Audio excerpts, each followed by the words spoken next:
Yeah, just like in the documentary Spaceballs. Either the universe has eternally existed, or there is a transcendent, maximally great being that caused the universe to begin. There's an episode of Bluey talking about Dumb It Down. He has a puppet, and the puppet always says, "And why should I care?" There's nothing that science will ever teach us that's going to pull us away from God. We're only going to be more in awe of His majesty and His creation. Hello and welcome again to the Sunday Huddle. As always, we are so grateful to be sponsored by Sports World, and man, as always, joined by Nathan and Brian. How we doing, guys? Exquisite today. Doing great. That's good. That's good. Again, I think that there's going to be a point where can't have the same thing over and over, and it can't be as corny every single time. But he surprises me every time. He can do it. If anyone can do it, he can. Every single time he does. You know, man, we are all so blessed from this podcast to get to do what we have to do to be able to share our faith. An interesting part of what I get to do in my other job is I get a lot of opportunity to speak on college campuses to encourage kids and to share what it is and to do what's called apologetics, which is to give a defense for the faith. If there was probably a singular objection that I heard with the gospel, it certainly would be in the top three, is that science has done away with the need for God. Specifically, if I could tell you this, guys, I've heard it once, heard it 1,000 times. The Big Bang, this event that happened, we'll talk about how many years ago that it happened. It's done away with the necessity for God. Heard these objections before? Right. But the science with a capital S, though, like the science. Definitive. That's yes, exactly yes, right. absolutely. Yeah. So, yes, no, there's no way that science could do anything other than disprove God. We're all morons. Yeah, and I really did think of this because I was thinking of this, Nathan, in context of the way you do the ministry with young people. I'm meeting with a lot of college students. Do you get this very often, this Big Bang, science, man, we don't need God anymore because of this? Yeah, so I definitely thought we were talking about a TV show whenever we were coming on here today. The Big Bang Theory, so I'm not prepared at all now. My bad. That's good. No, definitely one that they, because they see lots of just quick little like short videos and stuff online that you can make anything sound compelling if you only have 20 seconds to explain it. Well said. So they hear a lot of that, and it just it practically makes sense, whether it be a student or anyone. It makes sense that if I want to set out to prove my worldview or disprove God, that you would start at creation, right? Because if creation falls there or this, then everything else kind of crumbles along with it.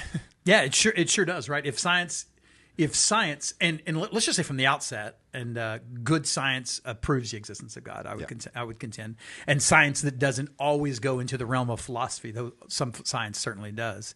But so Big Bang cosmology. Can you kind of describe? Would you be able to describe maybe in layman's terms? If not, we can kind of take a shot at it. What is the Big Bang? What is that? The Big Bang, in my layman's terms, that you could say is that there was nothing, and then all of a sudden there was an immense light, and the universe was created by the Big Bang. Yeah.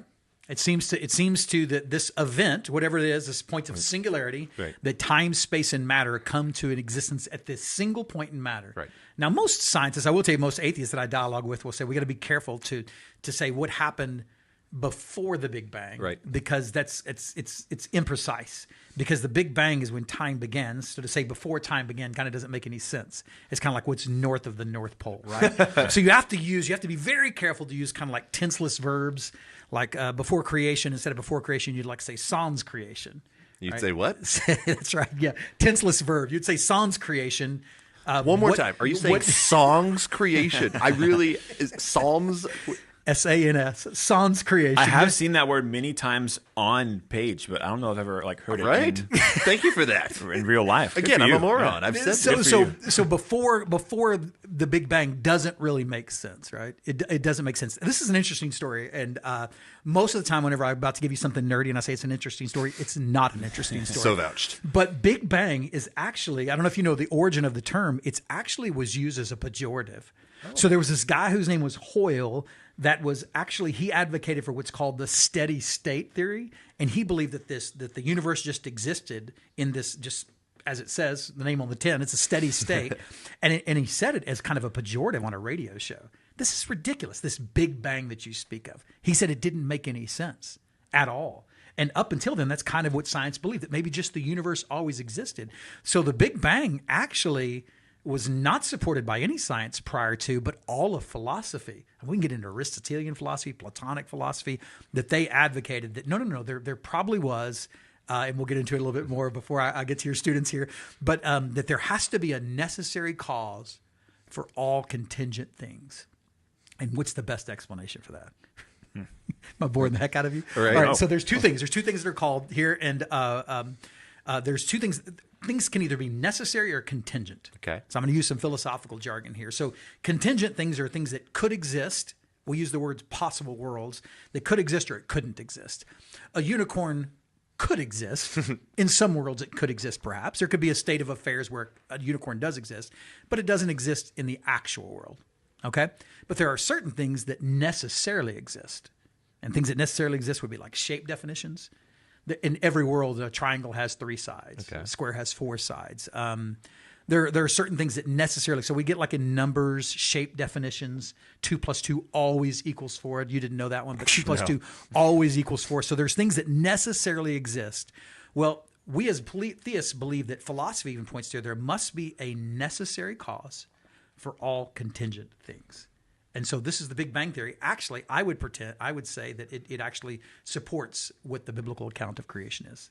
Nice. Any thoughts there on the biblical account of creation? Yes. Yeah. Genesis 1:1. In the beginning, God created the heavens and the earth. Imagine that. Imagine that Christians, theists, have known for all of eternity that there was a necessary cause that caused all contingent things. Right. Yeah. You keep talking about the Kalam contingency and all these things. Yeah. Could you explain that? Is it time to unpack all that for us? So I'm time to unpack. So I'm actually, I will tell you that so there's different kinds of apologetics, and the particular apologetics that I employ is one called classical apologetics. So I will also often use like deductive arguments to prove the existence of God. And what you do is you kind of give a syllogism, and you kind of give premises, and if the premises are true, the conclusion necessarily follows. So there's one that's often used for contingency arguments. I do broader contingency arguments. It's called the Kalam. Okay. So the Kalam says this. It says that number one, P1, premise 1, everything that begins to exist has a cause. So think about that. That's an exhaustive statement. Everything that begins to exist has a cause. P2, the universe began to exist. Conclusion, therefore the universe has a cause. All right, so you got to think of those. How do you attack? Let's think about how would we attack those first two premises. Everything that begins to exist has a cause. How could you refute that? What can we point to that doesn't have that has a cause but doesn't have a beginning? What would you point to? Anything that you could point to? I mean, God. Yeah. So the interesting is, it's interesting. So I may have shared this before. When I was in graduate school last, we did a persuasive speech. Mm-hmm.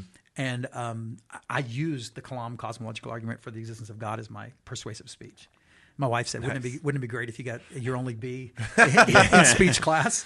And I said, "Get thee behind me, Satan." So here's the deal. But everything that begins to exist has a cause. The universe began to exist, therefore the universe has a cause. And the first question that was raised up, well, what about God? Yeah, and who created God is something that Richard Dawkins would even go in. Like, who created God? Yeah. Well, P1 is exhaustive. Mm-hmm. It says this. And it's very particular. Everything that begins to exist has a cause. It doesn't say everything that exists has a cause. Everything that begins to exist has a cause. Here's what we have. This is a beautiful part. Wow, I love the Big Bang, man. Listen, if you're out there and you're concerned about science refuting God, I promise you it doesn't. But here's the beautiful part of it. Either the universe has eternally existed, mm-hmm. or there is a transcendent, maximally great being that caused the universe to begin. Well, the universe can't have always existed, and I could give multiple reasons for that. First of all, because Big Bang cosmology says, no, there's a beginning to the universe. Right, a finite point. There's a finite point, this point of singularity where everything began. And so, therefore, we can't just say that the universe has always begun when it has a point. So what they do, I don't know if you guys have heard much of this, and I'm talking too much. I'll let y'all jump in. But there's one called a multiverse, too. The multiverse thing. Right. Well, when you do the multiverse, what they say is that there was just a verse that preceded this universe. Well, that's cool. Right. But you've just backed up the problem one step. Exactly. Is all you've done. Right. You haven't solved any problems, you know? Right. And maybe that is the best explanation for it. But I would say there has to be a necessary cause for any contingent things. And man, any thoughts where, man, that doesn't make sense, or this kind of, you wrestle with this or struggle with this, make sense to you? I'm going to ask just throw out there a really dumb question, just because I think that some people listening might tie the two together. I think when some people hear Big Bang, they kind of marry it to evolution. Yeah. And it kind of feels like those two things come hand in hand. So then whenever they hear you say something about I love the Big Bang, those words. Yeah. Something like that. Then I think that there's the assumption of, oh, okay, then you also, then you would fully, and I know I'm going off the rails. No, I think you're right. Then you would fully embrace then evolution then as well. If you say the Big Bang works in this, then evolution also a point to God. Right? Yeah, so it's good, and so we're going to do it. We're going to do it. I want to do another podcast on the evolution, right? Cool. So because I would fully embrace micro, I wouldn't embrace macro. I believe that there is evolution among the species. That this adaptation. Adaptations, yeah. There's an adaptation, and we got to be careful how we use that word evolution because, like you said, it has so much baggage with it, and what we actually mean with that. So what I do is I simplify. So we're not going to get into young Earth and what does Genesis actually do, young Earth or old Earth. So when I'm debating with somebody and I say, the universe had a beginning, and they say, well, is it 6,000 years or is it 13.8 billion? I think we're close to 14 billion is the estimate right now by most of science. And I will say, which one do you want? And then I'll say, how did it start? Yep. Because the big question is Right. not how old is the Earth. And again, we're not denying biblical inerrancy. We're not doing anything right now. But for me, ad arguendo, I just want to advance the conversation. I'm going to say, how does it start? So even if we were able to point at, I don't believe we can, but even if we pointed at macroevolution events that seem to be macroevolution that tied these species, tied transition of fossils together, which I don't think we have. Even if we did have that, we have to ask, how did it start? Right. Right. How do we get something from nothing? So the age discussion, age of the Earth, and then evolution discussion, you're saying first, let's establish the how. And then we can talk about all of those things, like how did it start? So well said. And I think that that's an important distinction we need to make because people think that those necessarily tie together. And I'm saying we're not making the same claim. Great. I'm saying we're talking about the Big Bang is there has to be a necessary cause for all contingent things. And here's the thing, man. All of philosophers for hundreds of years have debated about this. Right. This is something that philosophers they attacked, they confronted, they talked about. There is a rich amount of literature on talking about these necessary and contingent things to try to explain the beginning of the universe. Absolutely. And to be clear, like the Kalam doesn't necessarily say it's the God of the Bible. This is to get us to a consistent starting point of there is a creator, there is intelligent design. Obviously, there's other different evidence that we would use to point to the God of the Bible, but this is just to agree that we're not something from nothing. I think that you brought an important point. Is that all cosmological arguments get to us is to a necessary cause for contingent things. Right. We've not even made that personal yet. Right. So how do we get, Jeff? That's a great observation. How do we get from there's a necessary cause and now it's a personal agent? How do we possibly even get there? Well, I think we do it. I think we do it in steps, right? So first of all, I'm going to say that my claim is I would embrace something called causal finitism. I believe every effect can only have a finite number of causes. Okay. I believe that it's impossible to have an actual infinite regress instantiated in the world of the real. So let me give you, Dumb that down for me. So just because we explain a cause or effect and it's caused by this, and then we say, well, how did we get that one? It was one that previous to that. So there's philosophers, Hume Edwards. It's called the Hume Edwards principle. They say, hey, listen. If you've not done anything logically wrong, if you say, well, we know this caused this domino, knocked over this domino, and knocked over this domino, and you haven't done anything that's logically wrong by saying that. So they said all that there is an infinitely long row of dominoes. Mm-hmm. So gotcha. That's the explanation. It's Hume Edwards. Jeff, listen, A hit B, B hit C, and then there was one before A, and it infinitely regresses backwards. I would say that it's impossible metaphysically to have an actual infinite regress of events. Right. Especially in regards to the Big Bang, where we're saying there There has to be. First of all, scientifically, we point to the singularity. Right. Secondly, then, philosophically, it can't be metaphysically realized. Right. So in answer to this, a philosopher named Leibniz gave an example like this. And Leibniz said this, and this is beautiful. And we're killing our whole audience. But check this. Leibniz said this, and I'm excited about this. Leibniz said, the Hume Edwards principle is faulty, he said. Here's why we know. He said, let's say I have a book in my hands. And I think the book that Leibniz used was Euclid's Elements or something like that. We have this book in our hand. And he said, how did you get that book? I said, well, I copied it from a book previous. So how'd you get that one? Well, I copied it from a book previous. How'd you get that one? I copied it. He said, wait a minute. That's not an explanation. Right. You've given no explanation for why we have this book in our hands. what you've done is there has to ultimately be an author. Yeah. So many people say, oh, no, it can exist. We can have just this infinitely long book of copies, but that doesn't make, again, logically, we haven't violated to say that if we've explained with cause and effect, we haven't violated any law of logic. I would just say metaphysically, it's unrealizable. Right. It can't be instantiated in the world of real. It doesn't make any sense to me. And So that's then, important. so then maybe this is an oversimplification, but No. this is you dumbed it down and dumb it down even further. It would be, so the present can never arrive if the past is infinite. So that's what the point of Right. time. That's exactly right. Well said. So if time infinitely regressed backwards, we would never arrive at the moment we're at right now. You could have never arrived at this moment. Yeah, just like in the documentary Spaceballs when they were. Spaceballs was a documentary. It was a deep documentary. yeah. Hawking, is that who did that? Yes, Stephen I'm pretty Hawking did. I confident. thought it was Stephen Hawking, right? So, but yes, you're right. And so that is a way to dumb it down.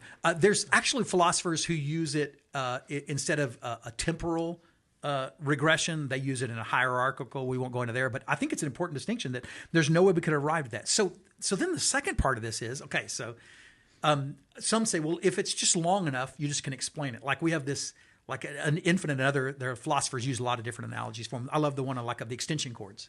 So we have the extension cord that goes to a light, right? And I say, well, how did you get that one? They say, well, it's just attached to another extension cord. Well, wait a minute. To my neighbor's house. Yeah. That's what you do. That's a sin. But here's the thing. No. But they say, well, it's just an infinitely long number of extension cords. No, there has to be a necessary cause for all contingent things. So here's your question. And I think this is what you have to get to. And I think this is where I truly do, and I truly mean this. I see light bulbs come on whenever I talk to people about this. When we talk about this infinite regress, they said, well, in philosophy, they call it like a brute fact. They just say, well, the universe has always existed. Here's what I say. Or there's just cause. There's a necessary cause. We don't know what's. And here's the question you get. And this is kind of complicated. It kind of make your brain hurt for a second. So how do you get an effect with a cause? Or how do you get an effect with a cause when this cause is permanent for all of eternity? Mm-hmm. So how do you get an effect that has a beginning from a cause that is permanent? How do you get an effect, this effect, with a beginning from a cause that is permanent? If the cause is sufficient for the effect for all of eternity, its effect ought to be felt for an eternity. Yet its effect, according to the Big Bang, is only felt a finite time ago. Thus, how do you get a new effect without any antecedent determining causes? You have to have, the only way we can have that is we have to have a personal agent endowed with free will who can make the choice to create. Because a natural universe can't create. It's causally inert. So other necessary things like numbers are necessary. Yeah, but numbers are causally inert. They don't create, right? They're descriptive. They don't make things. So we have to have the personal agent because that's the only way we can go from, and this is not really the way to say it, but that's the only way we can go from having nothing to having something. Right. There has to be something that makes a choice to create. Right. Does that make sense? Yeah. To translate, essentially what you're saying again. So again, the Kalam goes back to pointing to intelligent design, and so you're trying to establish a creator. So like someone like Sam Harris could say, like, even if the universe has a cause, why would we assume that it's a personal God? And you're saying that with the argument of free will, essentially, that's how we know that there is a creator. That's the only way we can have a effect with a beginning from a cause that is permanent, without any antecedent determining causes. Right. So if not, it's this causal chain of things that take place. Right. And so how do we move? So let's say we have this, sometimes in philosophy called, there's just a brute fact that there's this thing that creates. How does the thing create? How does it go from nothing? How does it go from inaction to action? Right. And Sounds like you're trying to quote Newton's laws there. Yeah. How do you go from inaction to action? Well, there has to be something that does it. But if it's not personal, right, how does it move from effect to a beginning from a cause that is permanent? How does it do that? Right. Impersonal forces can't do things like that. They can't make decisions. They can't make decisions. They're causally inert. So again, we haven't gotten to the God of the Bible yet. Right. But we've got, and that's not even what I'm trying to do on this episode where I'm boring people. What I'm trying to say is that there's this personal agent endowed with free will that has to make that does something in creation and creates time. And then you get into this crazy, man, and we'll bring it up one time when we want to really kill our audience. But what is God's relationship to time? How does God interact with time? You know, I would contend and maintain that God is outside of time. Right. He's outside of time from the beginning, and he remains outside of time. There are some philosophers that say God enters into time right at the moment of creation by virtue of his causal relationship. I don't necessarily got. William Lane Craig is a brilliant philosopher. Says no, that's what happened. He enters into time, so he becomes temporal. I don't think that's right, but it's an interesting observation anyway. Right. So then the creator, call it God, whatever you want, the thing that started all of it has to be personal. So that will be how you respond to if someone say, yes, we can be on the same page that something eternal like led to the Big Bang, led to the creation of this stuff. So, and I know there's other thoughts, but like it's energy. It's just energy is eternal, and that eventually is what led to this. So that would be the response to that as well. It has to be something personal because it does have to be something personal. And then the problem with energy is something. Right. Energy is not nothing. So what I'm saying is that energy even would be something that's contingent, could exist and could not exist. So and it doesn't have creative power, right? It doesn't have the ability to create. And we could get into 1,000 other arguments on like teleological argument, the design of the universe and how it's perfect for life and all these little things that seem to, we make, it's an abductive argument for the existence of God. What the situation we're in right now, and we'll get into some of these other ones in another episode. But some of the situation we're at now, where it seems as if the universe has a beginning, if it seems as if it's designed for life, it seems that we have moral values. What's the best explanation, abductively? What would be the best explanation for the situation we find us in? I would say it would be a maximally great being who created that and caused all that. Right. And the cool thing that you talk about with energy, like that's the first law of thermodynamics. It is specifically that one about how energy, it can't be created or destroyed. It only changes forms. But it's cool because a lot of people will try to point to that one in the Kalam argument. But actually, the second law of thermodynamics is better because of the insistence of entropy, meaning that there's more disorder that is coming. And so that's even cool because when you look at the Big Bang, you see that the universe is expanding and slowing down, which is exactly what that law would indicate. It's accelerating as it expands, and then simultaneously it's going, just as you said, from order to chaos. Right. It's getting more disorganized, not less, not more organized. It's getting less disorganized. I would say, and you don't have to do this because again, you can point to infinite universes or this causal chain. William Lane Craig brings up an interesting one, a BGV theorem. It's called Borde-Guth and Vilenkin. And it says this. It says, in a physical cosmology that states that any universe that has been on average expanding throughout its history must have a past space-time boundary, implying it cannot be infinite in the past. So the BGV theorem, which is deterministic. It's fully it's vetted. I mean, scientists don't disagree with it much. There's some other ideas on that. BGV theorem is sound. And it says that our universe has an earlier space-time boundary, that there's a beginning. And that would, again, support most of what science teaches us, that it seems that time, space, and matter begin at this point of singularity. They all three come, because you can't have one without the other. Right. They have to all three kind of coexist. Yeah, if you have matter but no space to put it in, where does the matter go? Right? If there's no elapsing of time, how does it? So they're all interdependent. Thus, again, the BGV theorem holds close. Well, for the 4 people that are still listening to us now, thank you so much for your faithfulness. We are so glad. We've all, I mean, Nathan and I, our eyes have glazed over at least y'all did. 38 They were always bored by what I times. say. But this is really good information. One, why is this important to us? Why is this relevant to us? And then also dumb it down so that way we can actually use it. Yeah, I'll let you go first on the payoff there. You got any man, payoff there? I was about to ask. I was about to ask that. I was gonna say there's an episode of Bluey talking about dumb it down, and one of the he has a puppet, and the puppet always says, "And why should I care?" That's what I was about to ask you, Jeff. And why should I care? You care? What a great episode. Great question and a great way to end this episode. That the Bible is not a science textbook. But that which it says philosophically is true, that God created everything. And here's what is stinking amazing, that if all that we've talked about is true, there's nothing that science will ever teach us that's going to pull us away from God. Right. We're only going to be more in awe of his majesty and his creation. That's what we should do. So then also when you go to the secular school and someone says we've done away with the need for God and you're doing the God of the gaps by creating or positing this necessary cause for all contingent things. Yeah. God is dead and we killed him. Yeah, that's right. Well, you didn't. And he's necessary. Right. And this is the only way that any of this logically makes true. But here's the beautiful part. He created all that we have. And not only did he create all that we have, he created you. and he has purpose for your life. He's created all that we see, but nevertheless, he cares about you and he wants to know you. And in fact, if you don't know him in a relationship, he wishes to know you in that way. I would say this, my apologetics adventure has caused me to know that the more I study, the more I learn, the more I learn how great God is. Your God is big enough for your questions. Any questions that you have, we would love to. Hey, fill out in the comment section. You have questions. We'd love to answer anything we can. And we're so glad that you're able to join us today. Yeah, and down in the description or in the bio, wherever you are listening, there's a link there. If you want to win some free Sports World merch, you could click on that link there, and we can maybe get that into your hands.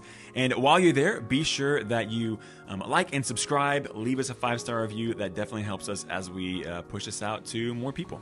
Peace!